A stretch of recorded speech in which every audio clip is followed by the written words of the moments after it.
Sahana Bhavatu Sahanau Bhunaktu Sahaviryam Karavavahai Tejasvinavadhitamastu ma vidvishavahai. Om Shanti Shanti Shanti.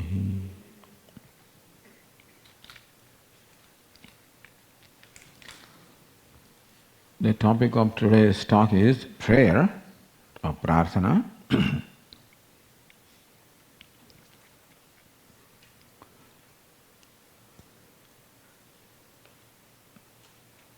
What establishes the need for prayer in our life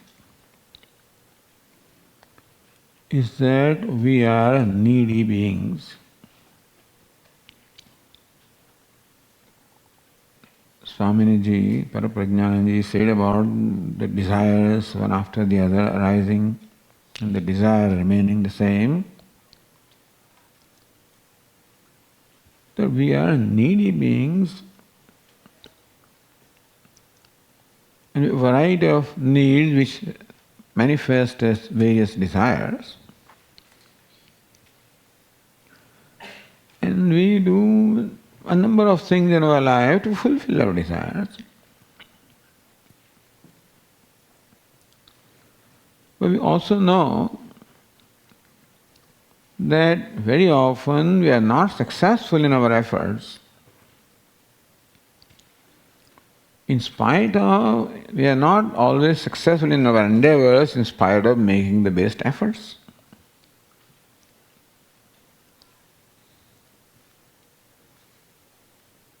This is where I remember our Puja Swamiji telling us that we require three things in order for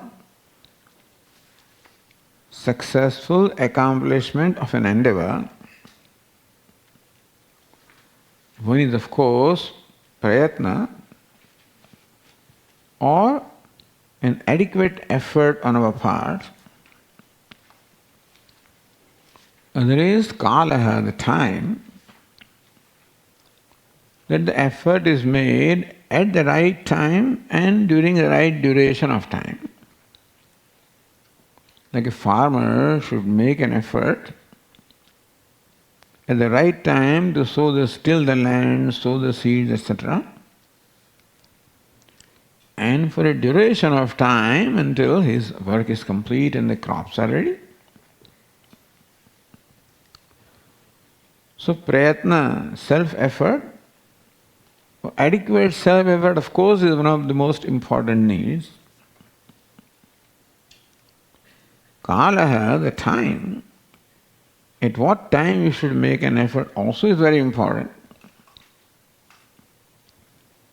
In spite of following this, and these two are under our control, effort is under our control.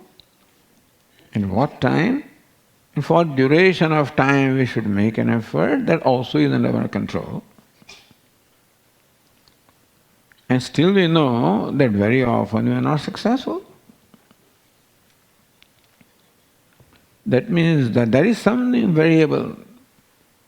Other than prayatna and kala, other than self-effort and time, there is another variable which also seems to play a very important role in determining the results of our actions. Often it makes a difference between success and failure. And what is that factor? That factor is called Daivam, or grace of Ishvara. It is an unseen factor, and there may be many people who don't believe in Ishvara or anything like that. But all right-thinking people know that we always need help over and above what we can do ourselves. And that is Devam, or grace of Ishvara. Like a farmer can till his land, can sow the seeds at the right time, can also continue his activity or action for a duration of time, and still there are factors such as rain, which the farmer does not control. Even if rain is there, there can be any number of factors also. Sometimes there are some insects that come in and invade and the whole crop is lost. Sometimes the weather, the temperature becomes too cold and also everything is frozen. There are so many factors are there. This is just an example of the farmer with which we are all familiar. And so what do we do about that? What do we do about the factors that we do not control? But Swami, who controls those factors? Who decides when it would rain, how long it would rain, what the temperature would be? Who decides all that? Is there someone who makes these decisions? We will say, yes, there are laws. There are laws of nature or there are laws of creation. And many of these laws we know and therefore we take them into account. But some of them we do not even know and we are most surprised. Whenever I say this, I remember the same example which you must have heard from me. How once in Delhi, an election was lost because of the price of onions. I guess you know, and you must have heard, because I know very few examples. So this is one example I keep on repeating.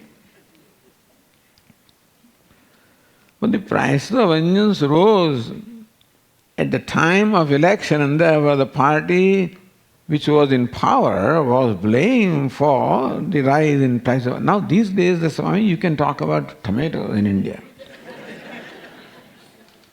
Onion was those days, you never realized that tomatoes become so precious in India. And people are just upset when their basic needs, cannot be fulfilled. And therefore the party who was in power at the time when the prices rose lost the election. They had made all of the preparations, they would never imagine. This is a factor that was beyond their control.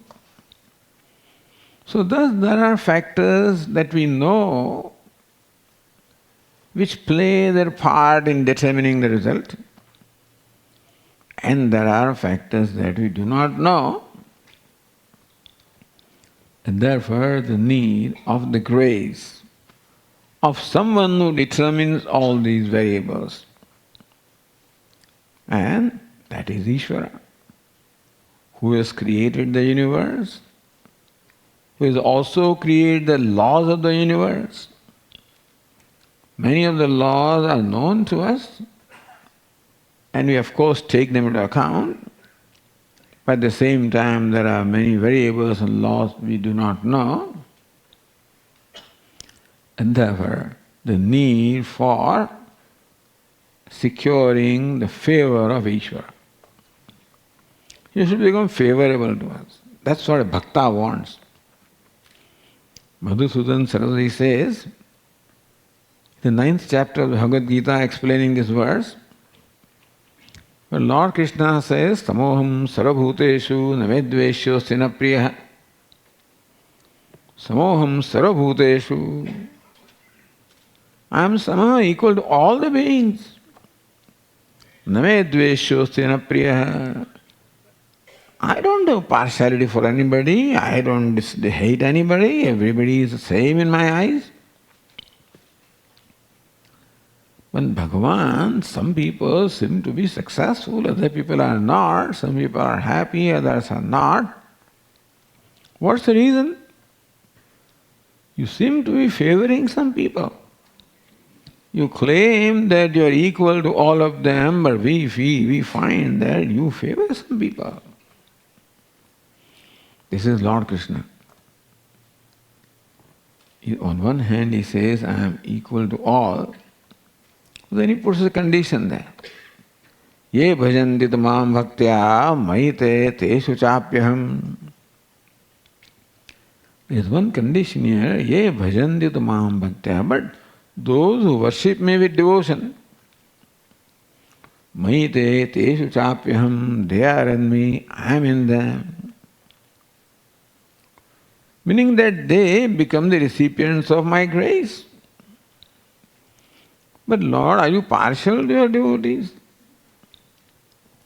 That sounds like our government officers and stuff like that. Those who give some dakshina and they are favored. Other people, even though they are qualified, they lose. Bhagavan also is like that. I should not say yes, but between you and me, I would say Bhagavan also is like that. So Madhusudan Saraswati says that bhakti creates a difference. He makes Bhagavan also favorable to us. Ye bhajanti tu mam bhaktya mahite teshu chapyaham. The first line, Lord Krishna claims, I am equal to all, everybody. There is no favor, no partiality, no dislike to anybody. However, those who worship me with devotion, they are in me, meaning that they receive my grace. So grace, but Lord, are you partial to some people that they alone receive your grace and others don't? No. So my grace is equally available to everybody. Just as the sun, S-U-N, sun can say that my light is equally available to everybody. And still it is possible that some homes are dark and some homes are lighted. So what are you doing, son? Are you favoring these people and you are illumining their homes and then you are keeping other homes dark? He says, no. These fellows have kept their windows open for the sunlight to come in and others have not done that. Meaning that Krupa apeksha apekshate. They say that Krupa also has an expectation of expectation.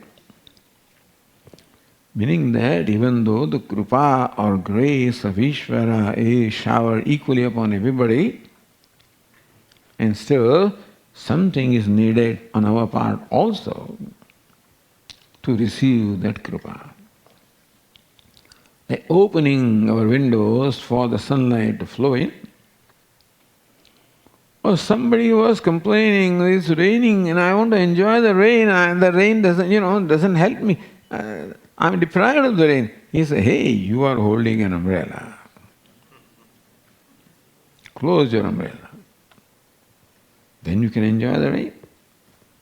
Similarly also the umbrella of our ego sometimes, very wide open. And therefore, even though the grace is showered to everybody, often we are just deprived of that. And so we complain about Bhagavan, about Ishvara, Swamiji is very cruel, etc. But Lord Krishna will not accept it. He does sound cruel to many people, but he will not accept it. He says, I am equal to all. Meaning that something has to be done on our part in order to receive the grace of Ishvara. And that is where prayer comes in. Prayer again is like muska polish, for buttering the palm. In India, they use musko means butter. That's all one word they use, muska. Here they also butter the palm. Now, as a Swami, I cannot say all of this. I cannot talk like that about Lord Krishna. He is so close to us. We have been, teaching Bhagavad Gita and other things for so long That Lord Krishna is like become our friend,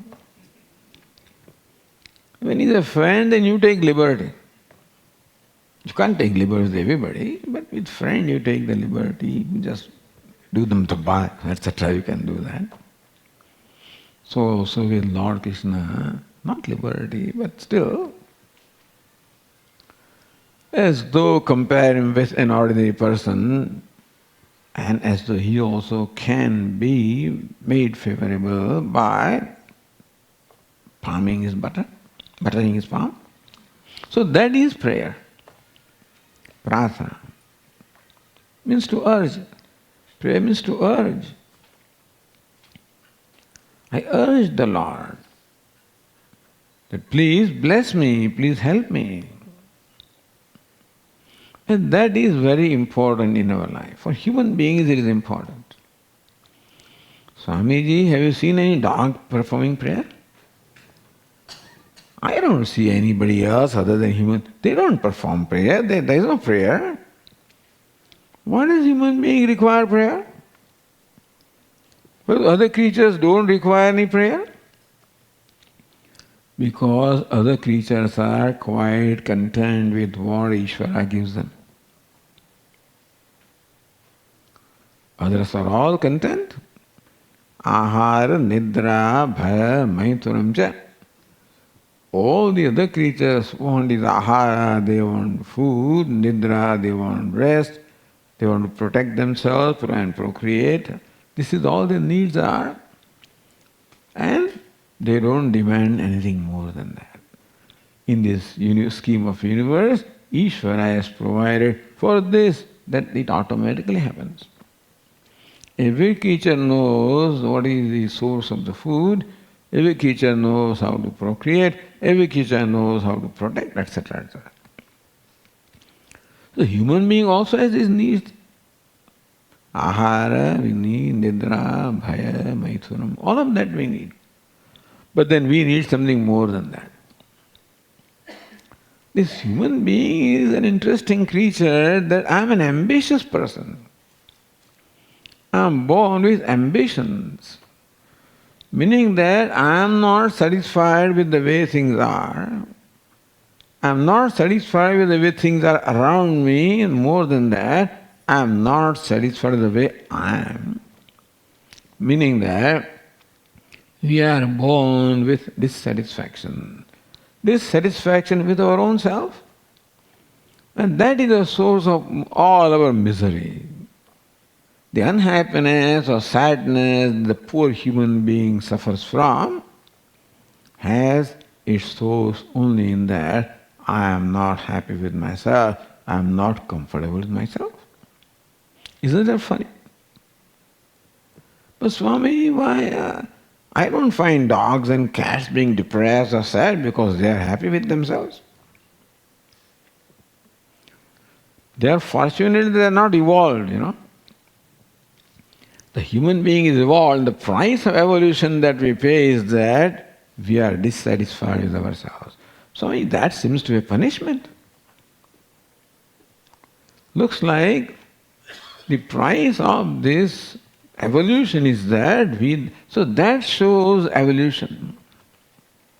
The self-dissatisfaction. You will wonder that self-dissatisfaction is the source of all our sadness. Although I generally assign the cause of my sadness to somebody else. With mother-in-law, that means Puja Swamiji's word, I don't bring mother-in-laws in my talks, but anyway, mother-in-law and brother-in-law, these were two always appeared in Swami in the olden days. I guess because brother-in-law must have landed in his house and would not leave and doesn't know how to get rid of him. And mother-in-law, of course, it is her right to live with the daughter. Anyway. But the thing is that this problem of that, so we think that he or she or somebody else is responsible for my problem, Swamiji.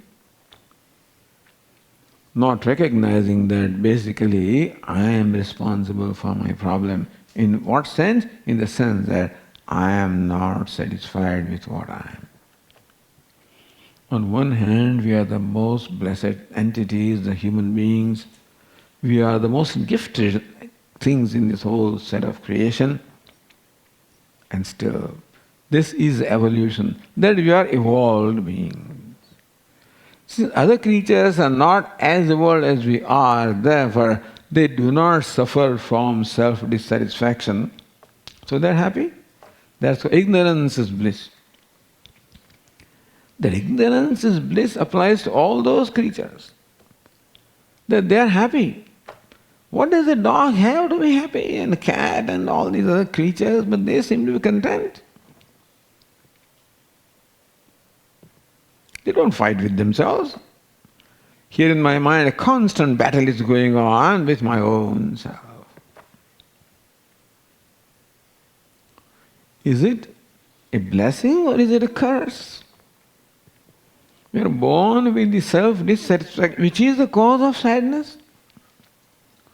Don't think that anything else or anybody else is the cause of our sadness. Although it may look like, Swami, this fellow has robbed me, this fellow has cheated me, this fellow has insulted me, this fellow has done various things, and we may think that that is the cause of our sadness or unhappiness. But that is not so.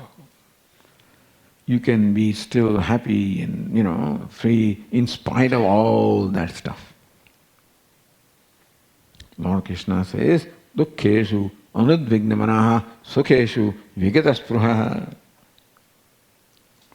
Describing a wise person, Lord Krishna said, doesn't matter how the situation is around, can be very painful situations. He does not get perturbed at all. He doesn't go out for the temptations also, because he is quite content or happy with himself. Atmaneva, atmana tushta, happy by himself, with himself. So for human being, this is the goal that is presented. To discover happiness within myself, which all our teachers also said here. But as I started saying, then all these endeavors that we always require help, and that is help that is to come from Ishvara, and we can tap.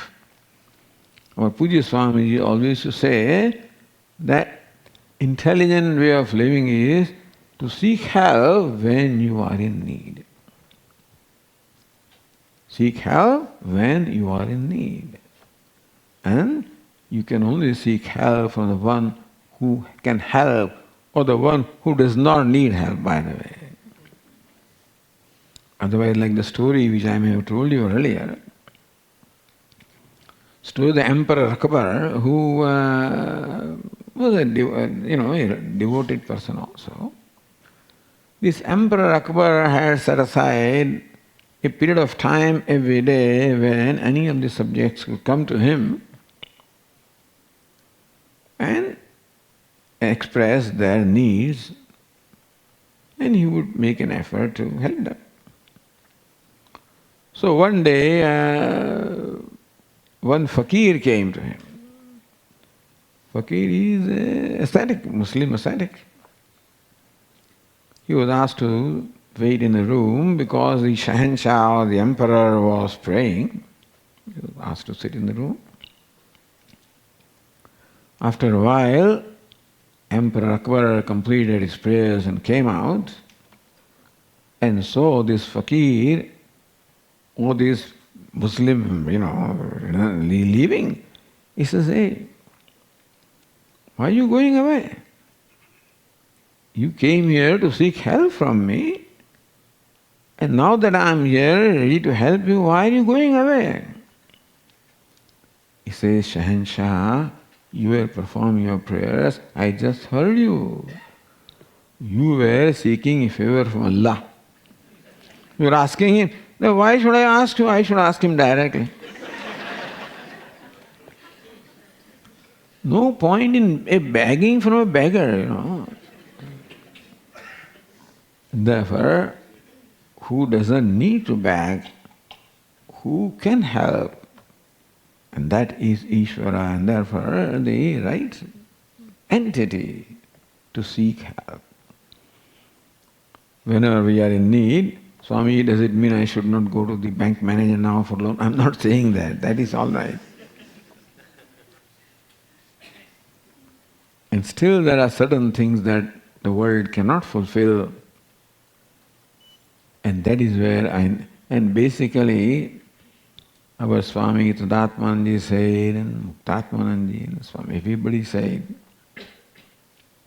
they emphasize the need of knowledge, emphasize the need of self-knowledge. So yes, Tadatmananda said, he showed that his brother says, what are you reading? Book? What's the book? Who am I? What? You need to read a book to know who you are? So that was a very interesting thing. That is true, that even to recognize that I need to know myself itself is a great blessing. Even for that also, prayer is most appropriate. That Lord, please give me the viveka, the discernment, so that I understand what is the real purpose of my life. This is a question that is often asked, Swamiji, is there a purpose of human life? Why are we born here? And the youngsters ask that question also. So I asked that person, he says, well, what? So you are now going to college and what are you going to do? I'm going to become a lawyer.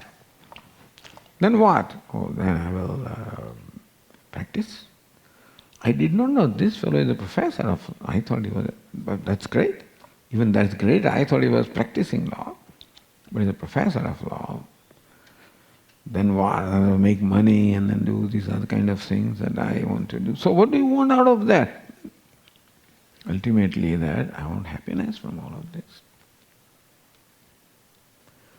And so to recognize what it is that I am seeking in life itself does not become clear for a long time. Because gatanugatiko lokaha, I simply follow what everybody else does. Like a sheep following the sheep. And you may know about this about sheep. You know that sheep, it's what? A lamb or sheep. They simply follow. If there is a big pit, for example, the leading sheep, falls in and jumps out. The following sheep also will fall in and jump out, will not think of going around that thing. And this is what human beings do. Another story that I remember is these few friends from urchins in a village went for a picnic and went out and they then decided to rest under a tree to have their meals, etc. And there was a very big, under the tree also there was a murti of Lord Ganesha, with a big belly. And so one of them, a mischievous fellow, he went to there and inserted his finger into the belly button, pulled out. And they were saying, what happened? What happened? You see, it was fun. He was pulled out. Each one of them, one by one, inserted their fingers and pulled out, but never revealed the secret that there was a little scorpion in there, and when you put your finger, sting you. So nobody seems to reveal the secret of their life. Every parent wants that the child should get married. Not that they should not, but the point is that we have to, I guess, discover things our own way, looks like it, by our own effort. And it may take the whole lifetime and we may not recognize what is the purpose. As Swami said, that that while you are in this human body, if you recognize or know the truth, then the life becomes purposeful, meaningful, successful.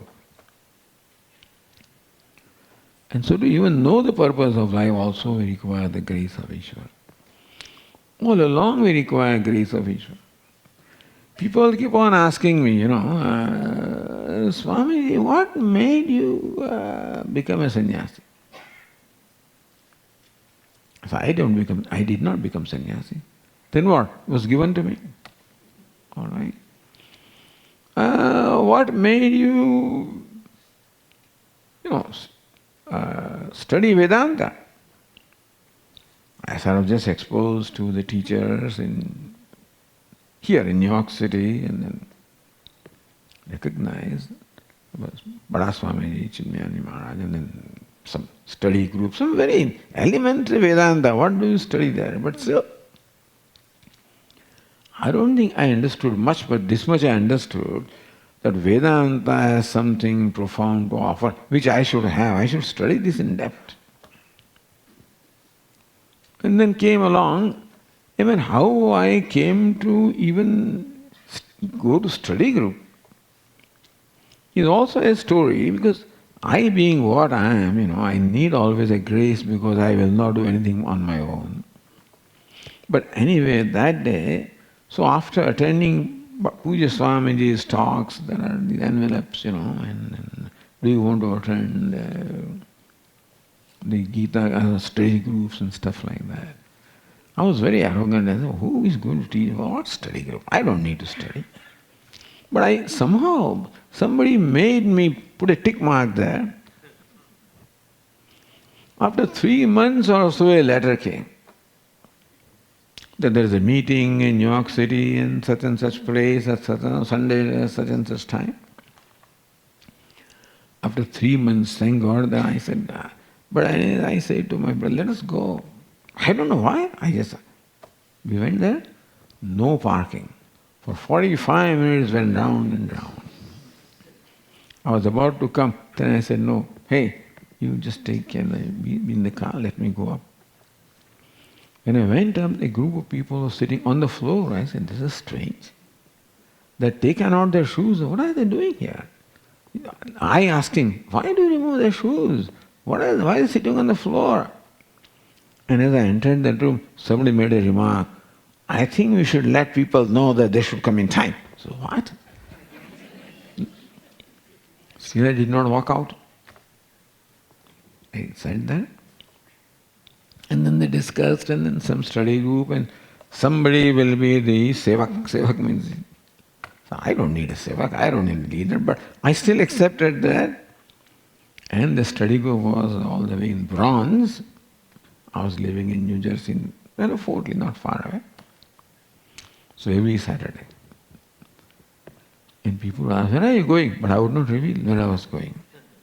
Otherwise they will think this fellow is something wrong with him, he's going to study Vedanta or something.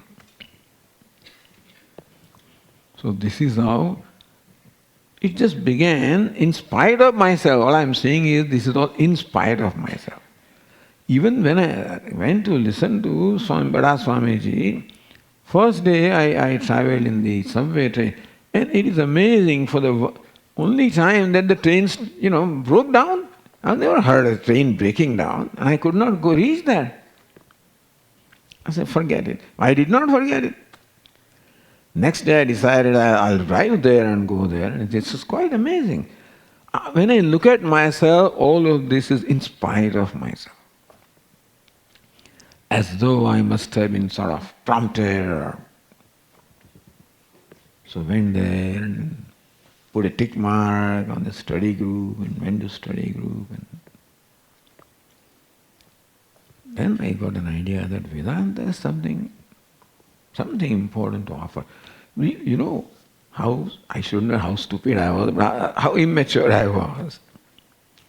I used to be an engineer.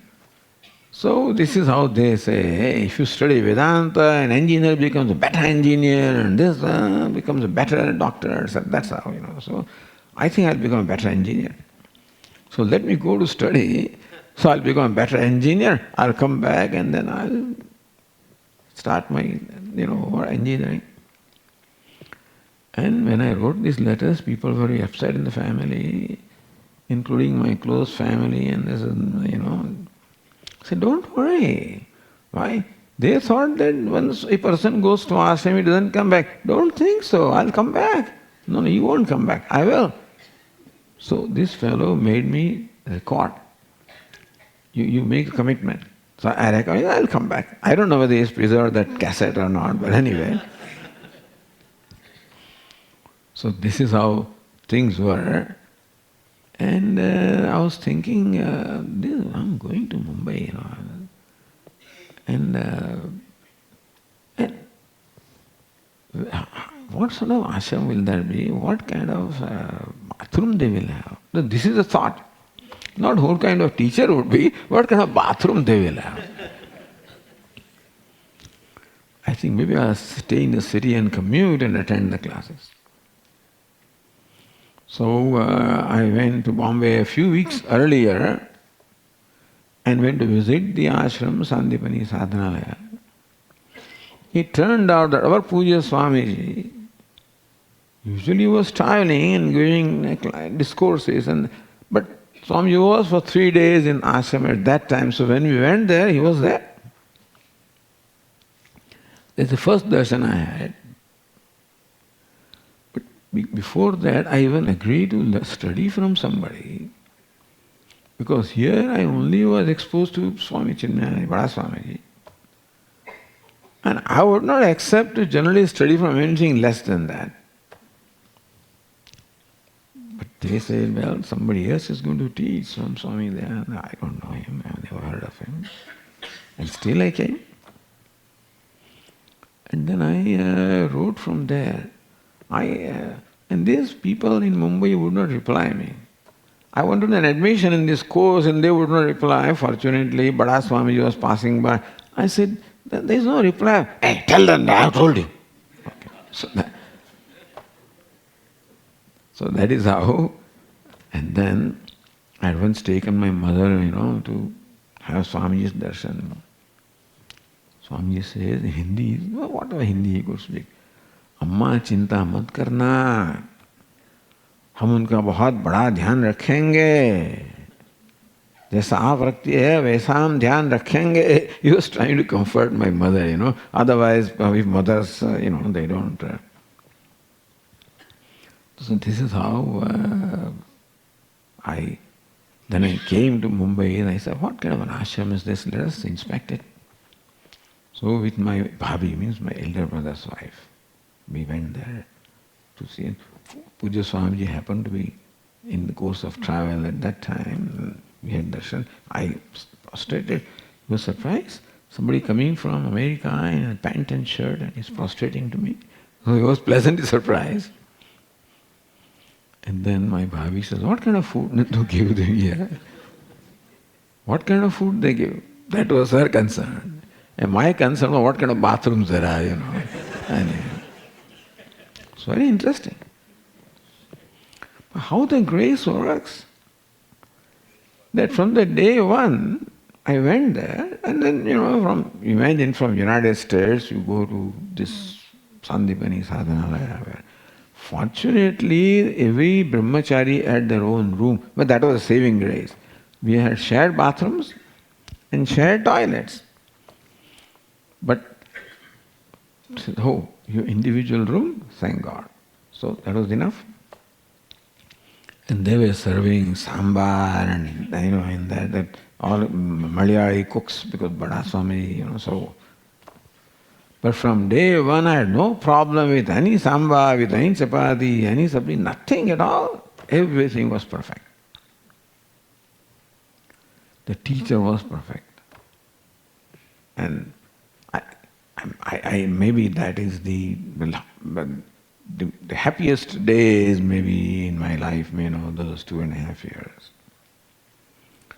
In my life, I had never met a good teacher, by the way. Not in school, and not in college, not in engineering, never. And the first time I met a teacher who was a great teacher. See, this is all blessing, All this is what I'm saying, describing the grace. Prayers I have not performed, but I must have performed in the past, I guess, And therefore, the grace coming along. And as I said, my thought was that after studying Vedanta, I'll go back to New York and then start engineering. But the thought of engineering disappeared from my mind in 3 days and I never remembered it again. Swamiji, did you regret going there? Never. Do you think, I think about past? Nothing. It's not my I'm just telling you what grace means, And then everything is given to you on a silver platter. So when they asked me, Swamiji, what made you do this? I said, nothing then other than grace. What made you go to study Vedanta? Grace. Why did you become, why did you become a Swami? I didn't become. I was given sannyas. And then Swamiji asked me, because there two of us had gone from New York. One was myself, other was my friend, Ramaswamy. And that person had the need to go back to New York to continue to help his family. So Swami thought, this fellow also will go back? So what is your plan? I have no plan. Then I have a plan for you. So asked me to go to Ahmedabad and start teaching. But this is the grace. What I'm saying is that what we require, the most important thing in our life is this grace of Ishvara. And the way of acquiring the grace is seeking the grace through the prayer. And therefore I feel that the prayer is one of the most powerful tools that we have as human beings to grow in every way. And particularly when you are pursuing the self-knowledge, self-growth, it is the most important thing, because then you realize that your biggest enemies are living within you. So when I went to the Sandipani Sadhanalaya, and then after a few classes I realized that here what they are teaching is quite contrary to what the world taught me. Here they say that, hey, you must assert yourself, you must sell yourself, this is the things that we are told. And what we are told, that was quite contrary, that you must be amanitvam, you must be humble. Arjavam is straightforward. That there was tyaga eneke amritatvama, tyaga, renunciation was the means. So what was taught was quite contrary to what I had learnt here.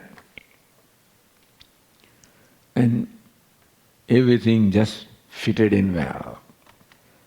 When they asked me, I said, I cannot take credit for anything, that it is just given to me and continues to be given.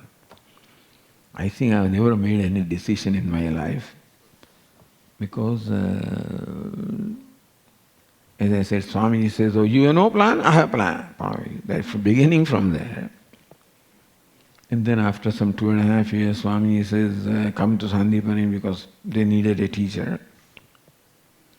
After some time they say, well, come to United States. You see, it's not always possible, because I'm sure that Swami asked other teachers also. And maybe others were not ready to give what they were, entirely because there were a number of students and this and that and so forth. Theek hai, chalo bhai.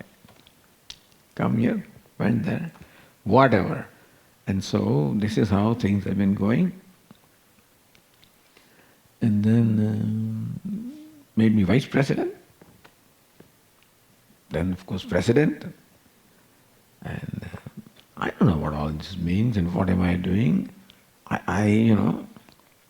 They think that the president means doing everything. I do nothing.